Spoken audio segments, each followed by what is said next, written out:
Hey up Martin. Right, I'm going to try to make this video dead quick, I'm sorry about this. But this is the last bowl that I made. It's a mahogany one. You can see it's got a nice sheen to it. But this is the face grain. When I turn it round it goes dull, back to bright, dull.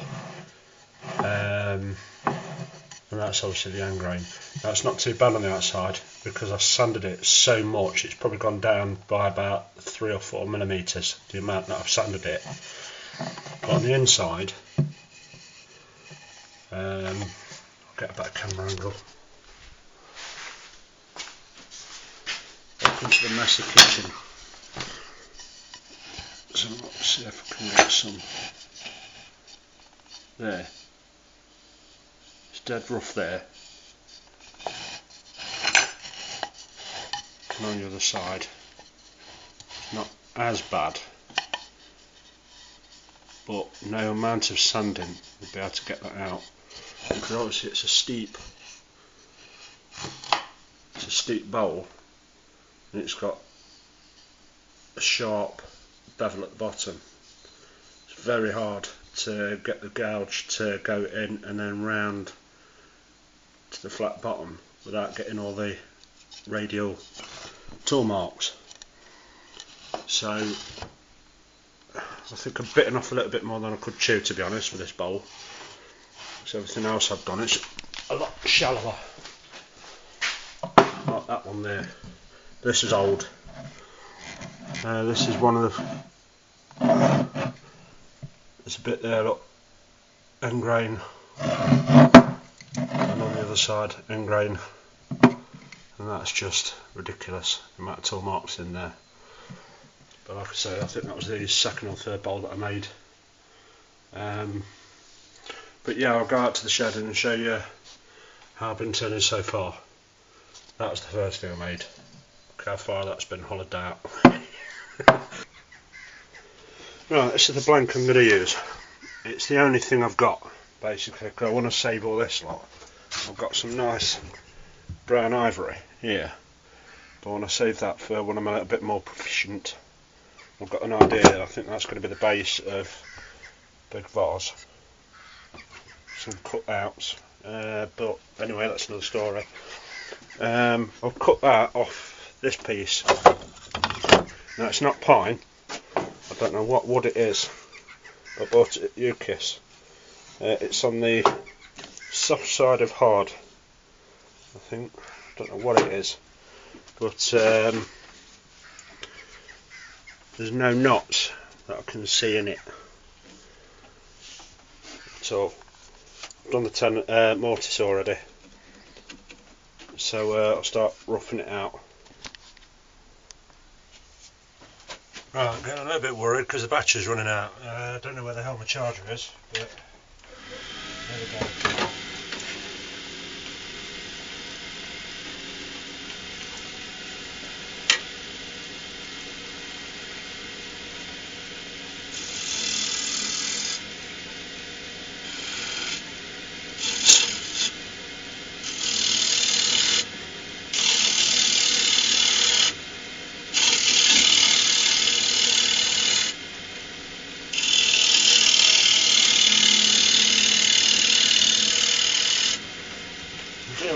Doing this so it's nearly closed.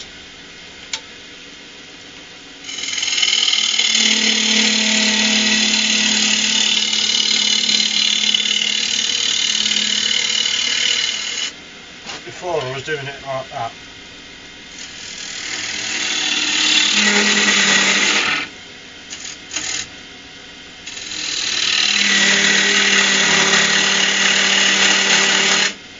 Crazy vibration on the phone.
Right, do a light cut as light as I can possibly get it, and I was just getting ever so slight fur. That is as sharp as I can possibly get it. It's not focusing very well. I've only just really sharpened that with one of those rays that I've jigged up, both side to side.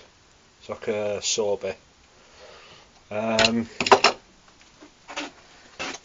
I'm getting this. Don't know if you can see it. Yeah, there, look. Tear out. Now I prefer to do it how you was doing it, to scrape rather than push cut. I'd rather do it. I'd rather leave, because I find that I've got a lot more control with it closed, rather than at 45 degrees and going like that.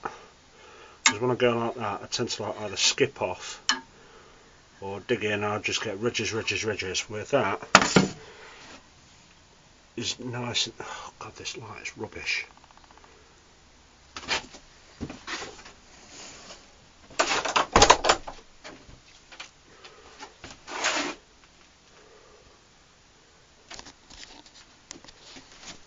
Looks like it's at night. That, I mean, I can go a lot smoother than that. There is a few ridges, but I find I can get a decent profile down to the foot fairly easy by doing pull cuts, and I prefer to do that on the inside as well. But when I get to the end grain, I get that ridging.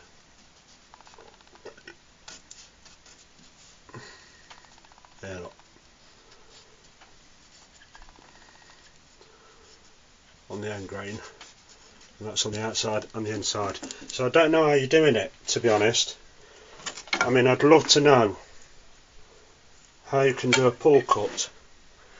I mean, that edge is nice and straight. It's got no knobbles on it. I'm going as light as I can possibly go. Go.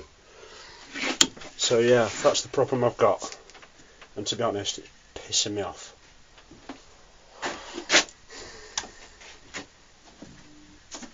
I'm close to just basically just giving up on bowls and just going with the spindles, vases, goblets, that kind of thing, because the vast majority of it is face work.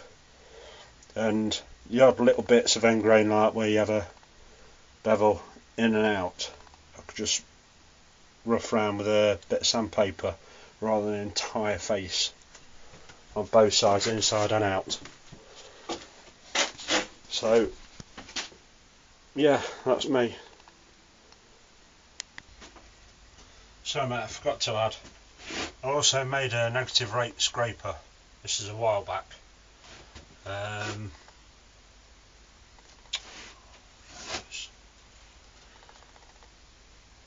It's about 45 degrees both sides, short at the top.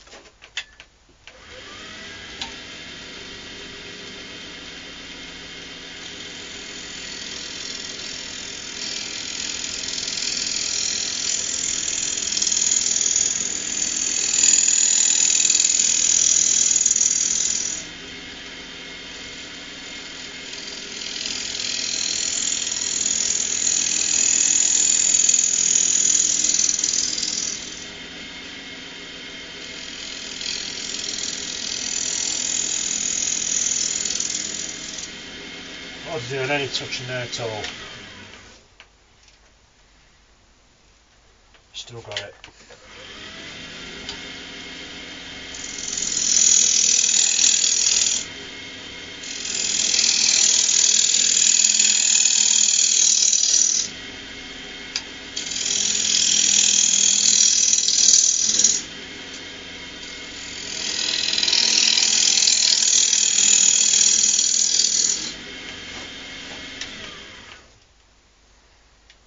Even worse. That's even worse. Obviously I'm not bothered here. I haven't gone further than that. That's just a little bit of ridging when I was rounding it off. But that's just ridiculous. I've been there for hours trying to sand that down. And to be honest, I'd rather not sand it down. I'd rather get it off and then sand up from, say, 240 or 320 upwards, as opposed to starting at something like 80 or 120 and burning loads of paper out.